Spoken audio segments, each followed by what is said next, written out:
할렐루야, 반갑습니다. 오늘은 세 번째, 여러분과 같이 텐 파운데이션 세 번째 시간 창조에 대해서 함께 말씀을 나누고 함께 공부하겠습니다.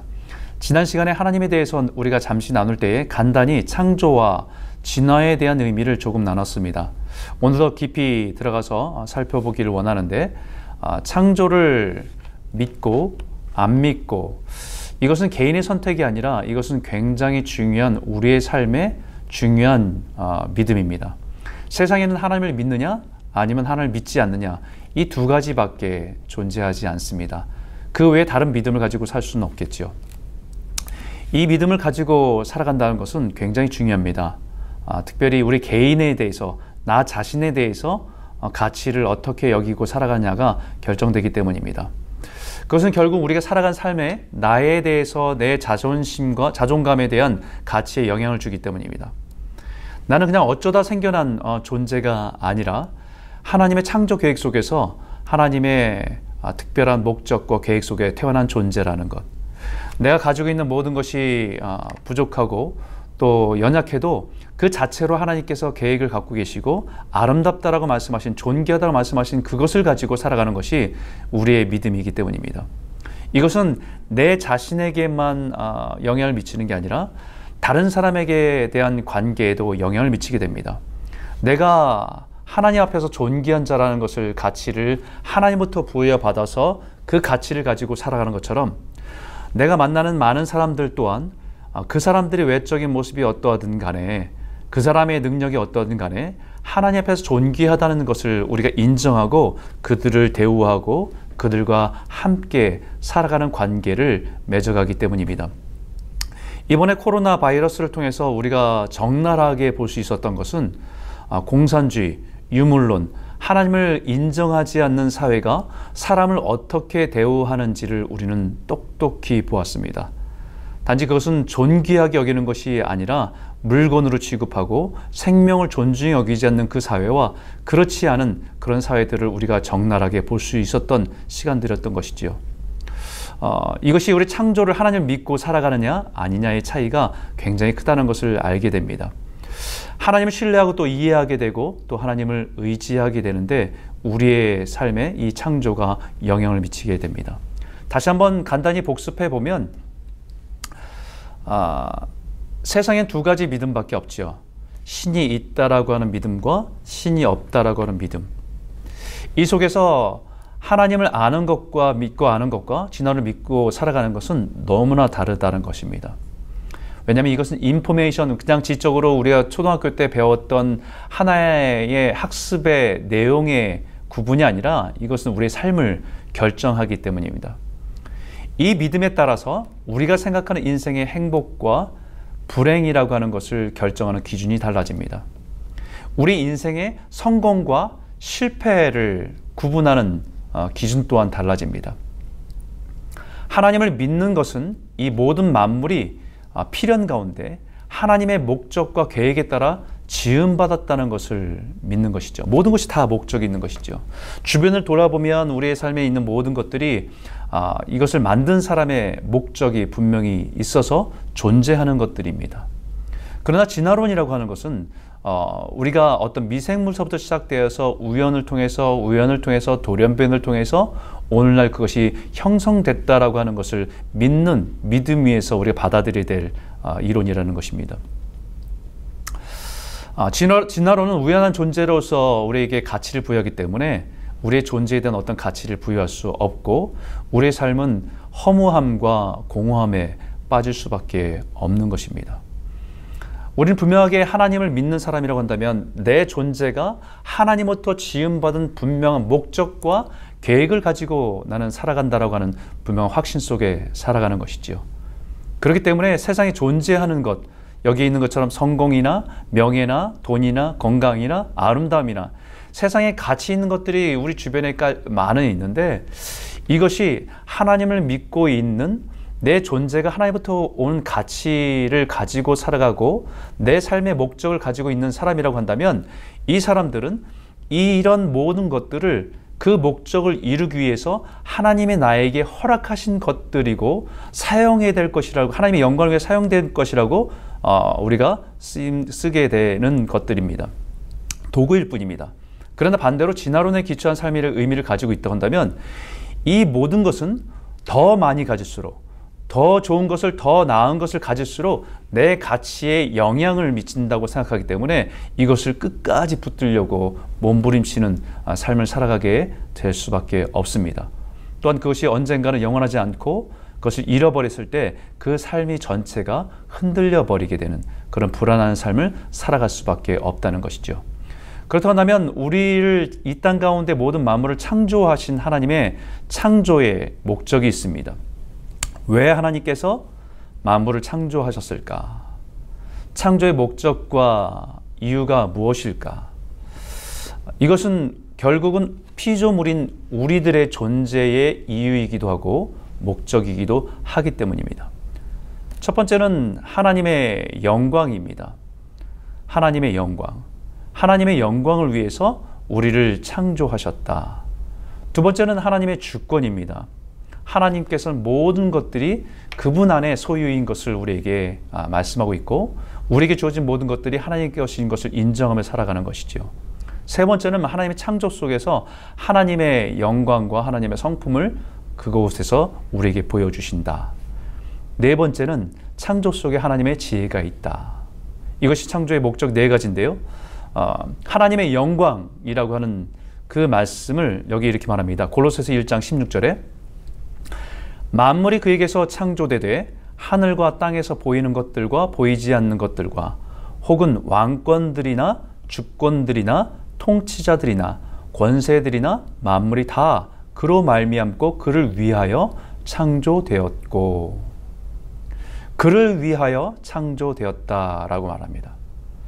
하나님께 창조하신 만물뿐만 아니라 왕권이나 주권이나 통치자나 권세들까지 하나님이 역사를 주관하신 하나님께서 그 모든 것들을 그를 위하여 하나님을 위하여 창조되었다. 인간의 목적도 하나님의 영광을 위해서 존재하는 삶의 목적인 것을 우리에게 말씀합니다. 그래서 이사야서에 이렇게 말하죠. 이 백성은 내가 나를 위하여 지었나니 나의 찬송을 부르게 하려 함이니라. 하나님의 백성을 지으신 목적은 하나님의 영광을 찬송하고 하나님을 높이도록 그 하나님의 은혜 가운데 살아가도록 우리를 창조하셨다라고 성경에 분명히 말합니다. 두 번째는 하나님의 주권입니다. 여기에 시편 24편 1절과 2절에 땅과 거기에 충만한 것과 세계와 그 가운데 사는 자들은 다 여호와의 것이로다. 여호와께서 그 터를 바다 위에 세우시며 강들 위에 건설하셨도다 라고 말씀합니다. 다 여호와의 것이다.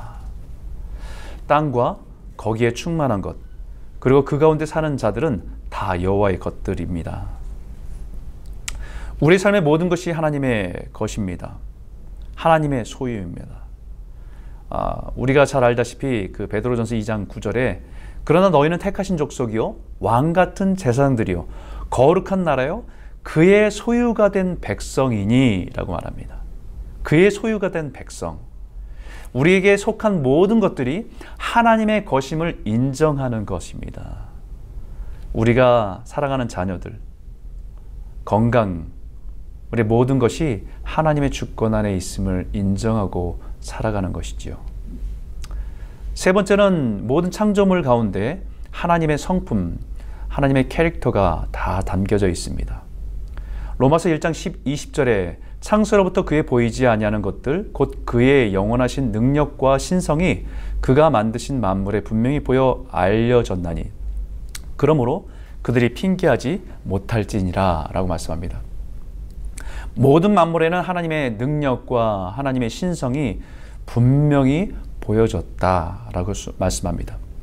하나님을 알아갈 수 있도록 하나님의 존재함을 우리가 부정할 수 없도록 그 모든 만물 가운데 우리가 하나님을 느낄 수 있도록 하나님께 새겨놓으셨다라고 말씀합니다. 우리 웅장한 자연을 보면 그 웅장함 앞에 우리는 하나님의 광대하심과 하나님의 웅장하심을 우리는 느낄 수 있고 볼 수 있는 것이죠. 하나님의 지혜, 하나님 네 번째 하나님의 지혜가 있습니다. 잠언 3장 19절에서 20절에 보게 되면 여호와께서는 지혜로 땅에 터를 놓으셨으며 명철로 하늘을 견고히 세우셨고 그의 지식으로 깊은 바다를 갈라지게 하셨으며 공중에서 이슬이 내리게 하셨느니라 라고 말씀합니다. 모든 만물 가운데는 하나님의 지혜가 담겨져 있습니다. 우리가 생각할 때는 그 비행기, 우리가 하늘을 나는 이 비행기, 사람들이 만드는 어떤 발명품들, 그 중에 비행기를 얘기할 수 있다고 하면 그 아이디어는 사실은 레오나르도 다빈치가 16세기에 그 새를 보면서 비행기를 꿈꾸고 그렸던 그림이 라이트 형제가 1903년에 12월 27일에 12초 동안에 36m를 난 것을 비행기를 발명했다고 우린 역사가 기록하고 있습니다. 발명했다. 사실은 발명은 없습니다. 정확하게 말하면 모든 창조물 가운데 하나님의 지혜를 한 가지 발견했다. 그리고 그것을 개발했다라고 표현하는 것이 더 정확할 것 같습니다. 잠수함은 물고기에 담긴 하나님의 지혜를 보고 사람들이 만든 작품이게 되겠습니다. 여기에 보게 되면 지식의 피라미드라고 하는 것이 있습니다. 지식의 피라미드. 이 피라미드, 지식의 피라미드라고 하는데 여기 가장 밑바닥에 있는 지식은 뭐냐? 데이터입니다. 데이터.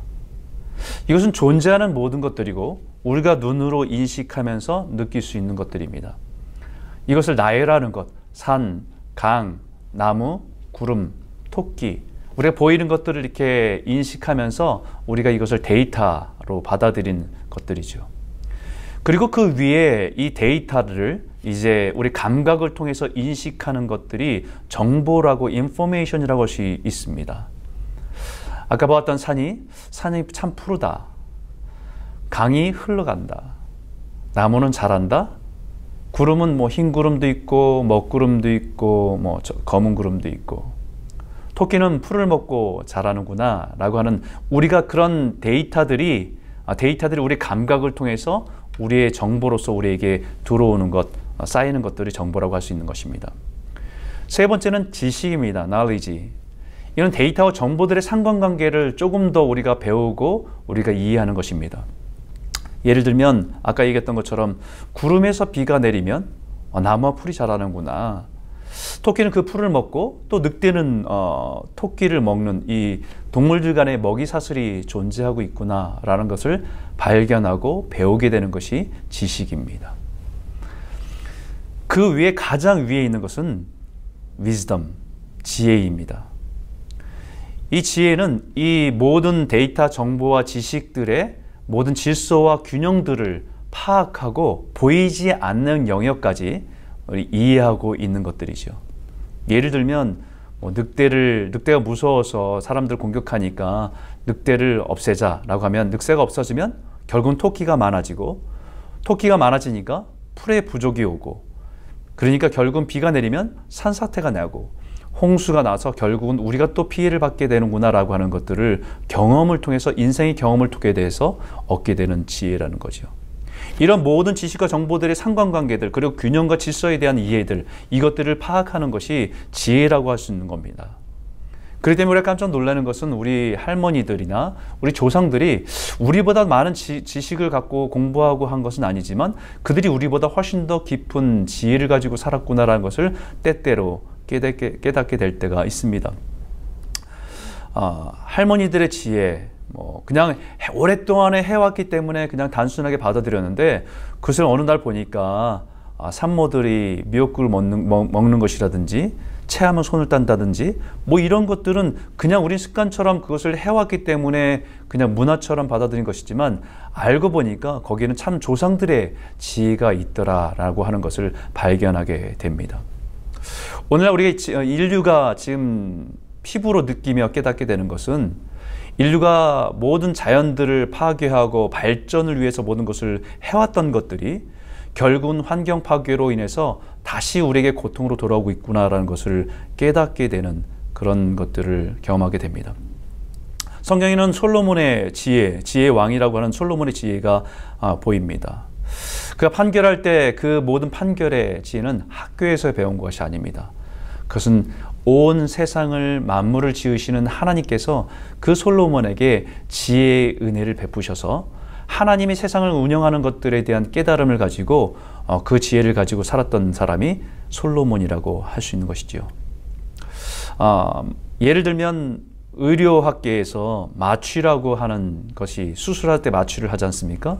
그 마취를 하는 것이 처음 시작한 것은 결국 그 마취가 시작된 것은 창세기 아담과 하와가 그 잠들게 하고, 잠들게 해서 갈비뼈를 빼서 하와를 창조했다는 것의 아이디어를 발견하고 수술하기 전에 마취하는 것이 시작됐다라고 하는 이야기가 있습니다. 모든 지혜는 하나님께로부터 옵니다. 우리는 이 땅에 살아가면서 지금 수많은 정보의 홍수 시대라고 얘기합니다. 엄청난 양이 쏟아지고 이제는 그 정보 속에서 진짜인지 아닌지를 구별해내야 되는, 거짓 뉴스인지 진짜 뉴스인지 구별해내야 되는 더 혼란 가운데 있는 것이 오늘날 우리가 살아가는 그런 모습입니다. 사람들은 오늘날 여러 가지 문제가 생기면 제일 먼저 컴퓨터를 구글 두들겨 봐서 거기에 나오는 대답을 가지고 자기의 삶의 어떤 방향성과 또 결정을 하기도 합니다. 그러나 그것은 데이터와 인포메이션을 가지고 우리는 살아가는 것이죠. 더 나아가서는 그것을 활용했던 사람들의 지식을 우리가 얻어서 또 살아가는 것입니다. 하지만 더 중요한 것은 지혜는 하나님께로부터 옵니다. 모든 시대와 모든 삶을 꿰뚫어 볼 수 있는, 하나님이 창조하신 모든 세계 속에서 하나님이 우리에게 주시는 가치와 의미를 발견하고 그 질서를 찾고 그것을 따라가는 것, 그것은 하나님이 우리에게 허락하신 지혜 속에 담겨져 있는 것입니다. 그래서 잠언에는 지혜를 반복해서 강조하는데, 지혜를 우리가 어제 학습해서 얻어야 될 것으로 말하지 않고 잠언에서 말하는 지혜는 인격체입니다. 인격체. 그 인격체인 지혜가 하나님을 알아가고 하나님의 관계 속에서 얻게 되는 하나님의 지혜인 것을 우리에게 말씀하고 있는 것이죠. 하나님은 이 지혜를 모든 창조물 가운데 하나님께서는 담아 놓으셨다라고 말씀하고 있습니다.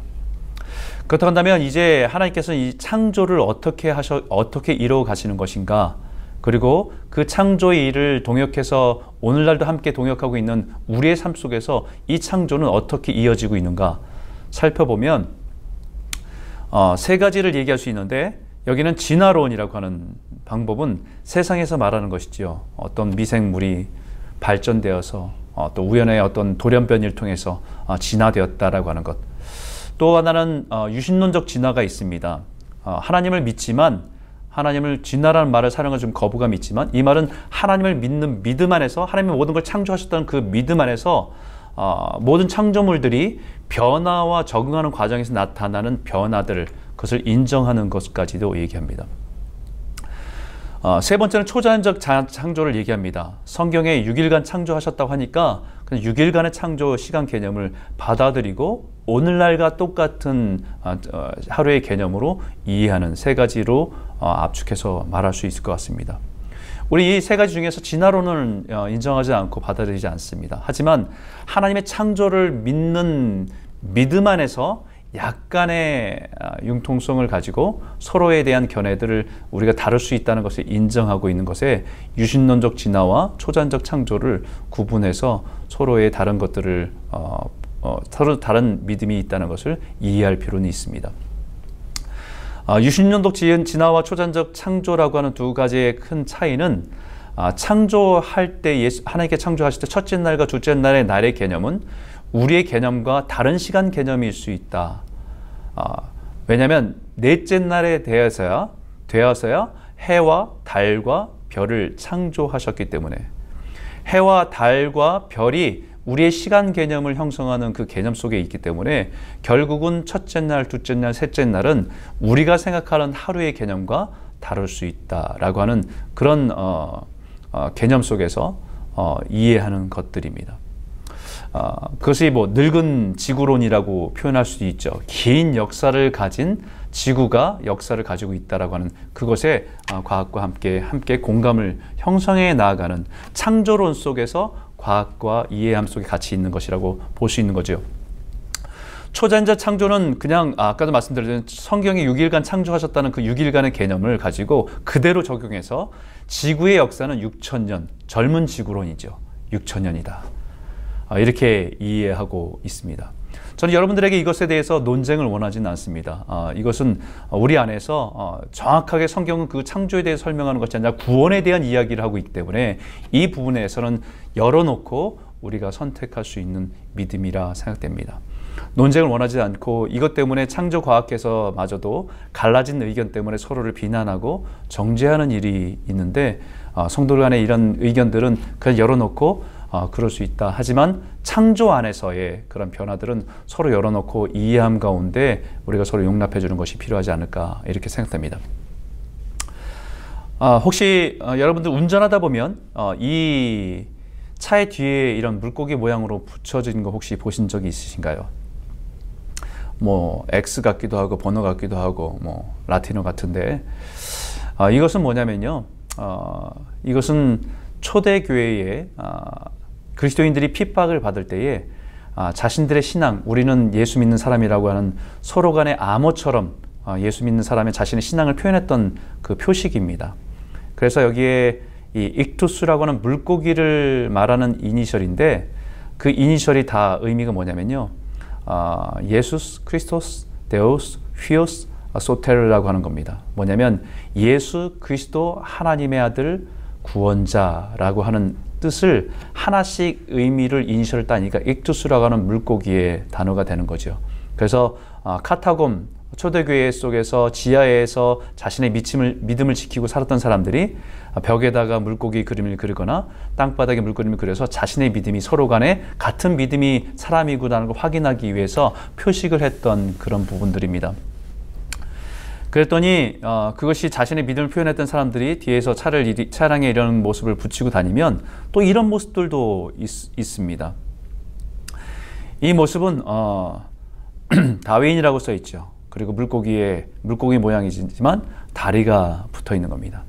그러니까 이것은 그리스도인들이 이런 물고기를 붙이고 창조론을 믿는 사람들이 자기의 믿음을 고백한 사람들의 모습이라고 한다면 이거는 그것을 오히려 반감을 가지고 우리는 물고기가 다리를 갖게 되고 진화한 다윈의 진화론을 믿는 사람이다라고 하는 어떻게 보면 자기가 공격적으로 자신의 생각이나 믿음을 겉으로 표현한 사람이라고 할 수 있죠.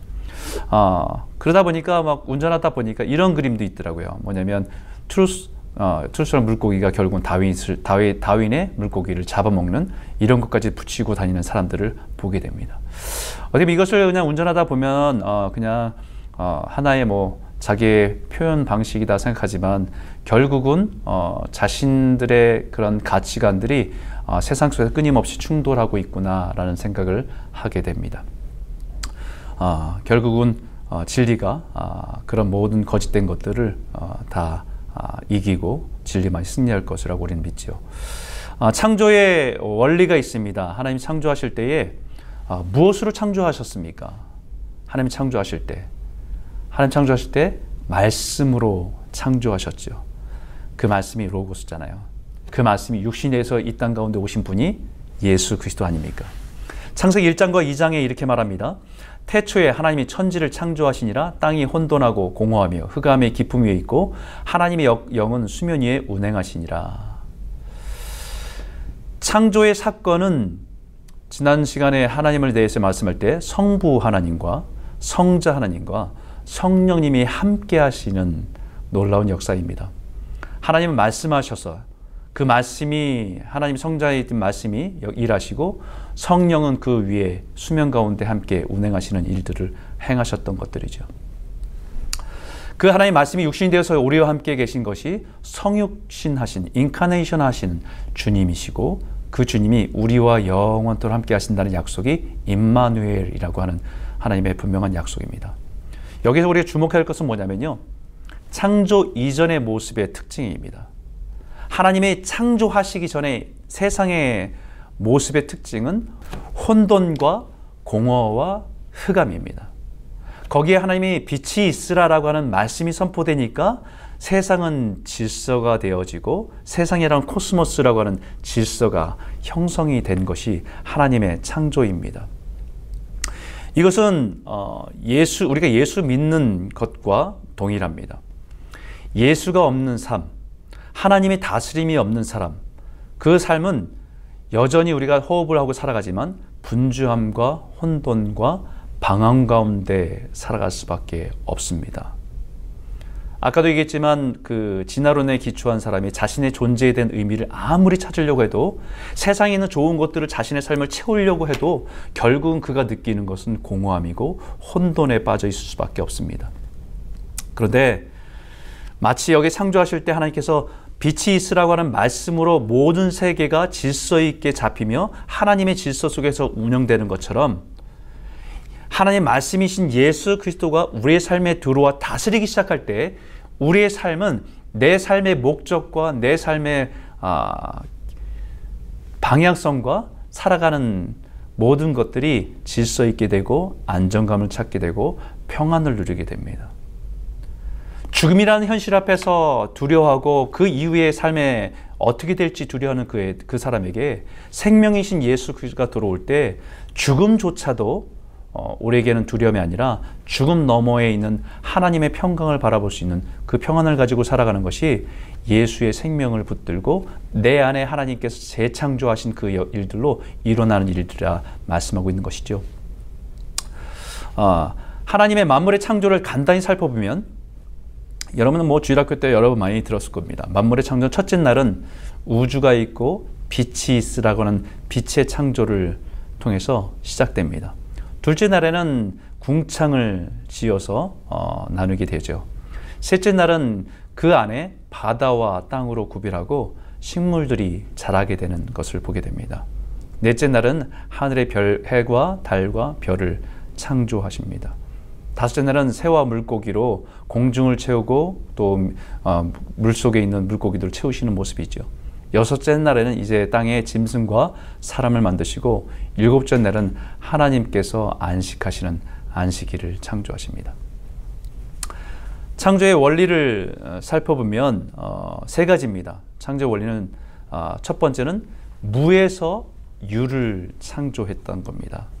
히브리서 11장 3절에 보면 믿음으로 모든 세계가 하나님의 말씀으로 지어진 줄을 우리가 아나니 보이는 것은 나타난 것을 말미암아 된 것이 아니니라 라고 말씀합니다. 하나님의 창조는 있는 것을 조합한 것이 아니라 없는 것에서 하나님이 말씀으로 창조하셨습니다. 그것이 하나님의 창조의 첫 번째 원리입니다. 두 번째는 완전한 순서로 창조하셨다는 것이죠. 우리가 쭉 살펴봤던 것처럼 우주를 빛이 있으라 우주를 창조하시고 궁창을 하늘을 창조하시고 바다와 땅과 식물, 그 다음에 네 번째로 해와 달과 별을, 새와 물고기를, 짐승과 사람을, 이 순서들을 가만히 살펴보면 마치 화가가 커다란 바탕 위에 바탕을 그리고 그 안에 작은 것 디테일한 부분들을 채워 넣는 것처럼 하나님 창조하셨다라고 말씀하고 있는 것이죠. 세 번째 창조의 원리는 완전한 상태로서의 창조입니다. 불완전한 상태로 창조가 아니라 완전한 상태로서의 창조입니다. 하나님 모든 걸 창조하시고 매일마다 하나님이 선포하셨던 건 하나님 보시기에 좋았더라. 하나님 보시기에 좋았더라. 가장 완전한 상태의 모습으로 창조하신 겁니다. 그럼 이것을 가지고 우리가 그냥 지금까지 우리가 닭이 먼저냐, 달걀이 먼저냐, 이런 논쟁들을 해왔던 것인데 사실은 거기에 대한 대답은 분명합니다. 뭐냐면 불완전한 상태가 아니라 완전한 모습으로 창조하셨다는 거죠. 인간의 창조의 모습도 젖먹이 아이로 창조한 것이 아니라 가장 생명의 왕성한 그런 젊은이와 또 여자로, 남자로 창조하셨던 것처럼 새의 모습도 어떤 동물의 모습도 가장 완전한 모습으로 의존적이지 않은 가장 완전한 모습으로 창조하셨다라고 하는 것을 우리는 알 수 있습니다. 이것이 하나님의 창조의 원리입니다.